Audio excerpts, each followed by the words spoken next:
Timecode is an independent drama film released in the year 2000 and directed by Mike Figgis. The film is formatted in a way that goes against the Hollywood mainstream. Instead of editing and exhibiting its images into one continuous and discursive stream, Timecode displays 4 separate viewpoints in each of the screen's corners, which all run simultaneously and are completely free of cuts or edits. In this video essay, I argue that Timecode combines image and narrative structure to create a film that fits within many manifestations of independent cinema. Firstly, Timecode can be considered indie because of its total lack of continuity-style editing. The only real editing in terms of video, aside from the opening sequence, is simply the arrangement of these 4 frames. The hypothetical spectator of Timecode is experiencing something much different from a traditional Hollywood film, as they've been given 4 times the normal amount of visual and sonic information. The film navigates the viewer through this with a combination of sound editing and camera movements. The 4 parts of the story appear one by one, until all of them are visible around 6 minutes in and for the rest of the film. By then, as Francesco Cassetti puts it, we jump from one screen to another, attempting to establish connections, selecting what seems to be the central point, at the mercy of the flow of images. The multi-screen format of Timecode has been viewed by critics such as Cassetti and Ailish Wood as an extreme evolution of the cinema screen, acting more as an interface from which to receive and process visual information. The act of viewing Timecode is, as a result, investigatory. Relationships and entanglements reveal themselves as the cameras document these characters getting closer and further apart. For example, the moment when Alex, played by Stellan Skarsgård, moves from the lower right frame to the upper right frame represents a change of both imagery and narrative. He moves into the frame of Emma, establishing the two are married.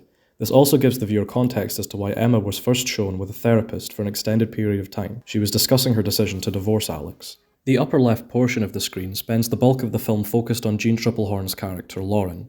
After riding with her girlfriend Rose, played by Salma Hayek, to Rose's film audition, Lauren spends roughly 45 minutes of real time listening in on Rose's actions with a covert listening device she planted in her bag. We sit with Lauren as the revelation that Rose is cheating on her with Alex slowly dawns on her. Near the end, Lauren storms into the film office and shoots Alex. This constitutes as the main plot of the film, as the climax of the shooting is where the 3 of the 4 screens converge. This makes the narrative of Timecode fairly simple from a cause and effect standpoint, but the overall package is complicated by all of the other information that inhabits the film. However, these 2 moments of Lauren and Alex transcending their consigned frames and invading others are clear moments of consequence, the points where the film makes its most radical disruptions in both image and narrative.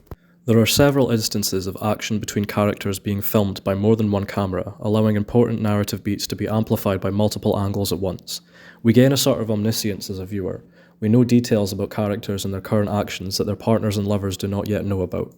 By seeing 4 accounts at once, our knowledge of the events transcend the barriers that would normally be put in place by a conventional single-screen film, or as Figgis himself puts it, it's very mono. He says of the idea of more than one screen, the eye was suddenly liberated. You weren't just the prisoner of the edit. Speaking of barriers, the film often makes use of them, both material and invisible, to articulate divisions between characters. Just as the lines between the screens act as tangible barriers between the action, so do the various visual techniques Figgis and his crew employ to show you the separations between them. Rose and Alex make love behind the cinema screen, with the spectators of the screening unaware of it. We see characters through the windows of cars and offices, and Lauren listens in on Rose. We participate with Lauren in the act of discovery, as we both find out about Rose's infidelity at the same time. However, we are privileged over her, as we can both see and hear Rose. Lauren can only hear. The handheld style of shooting makes us feel like invisible, wandering spectators. Emma is a good example. Aside from a brief visit to the film office, she spends most of her screen time removed from the main action. After Alex is shot, he calls her as he dies. This tragic scene joins her back up, however artificially, with the main plot. We are spatially displaced as a viewer and shown actions that happen across a large distance, yet our sense of continuity is not disturbed due to the synchronicity of the film. Film critics such as Bruno Lassard have argued that Timecode belongs to the turn-of-the-century independent movement known as DV realism, a style which minimised editing on the traditional level and made use of shaky handheld-style recording as a means of channeling authenticity. Figgis was aware of the advantages that filming on DV allowed filmmakers. Among these were the fact that one could record a file much longer than a standard reel of film stock.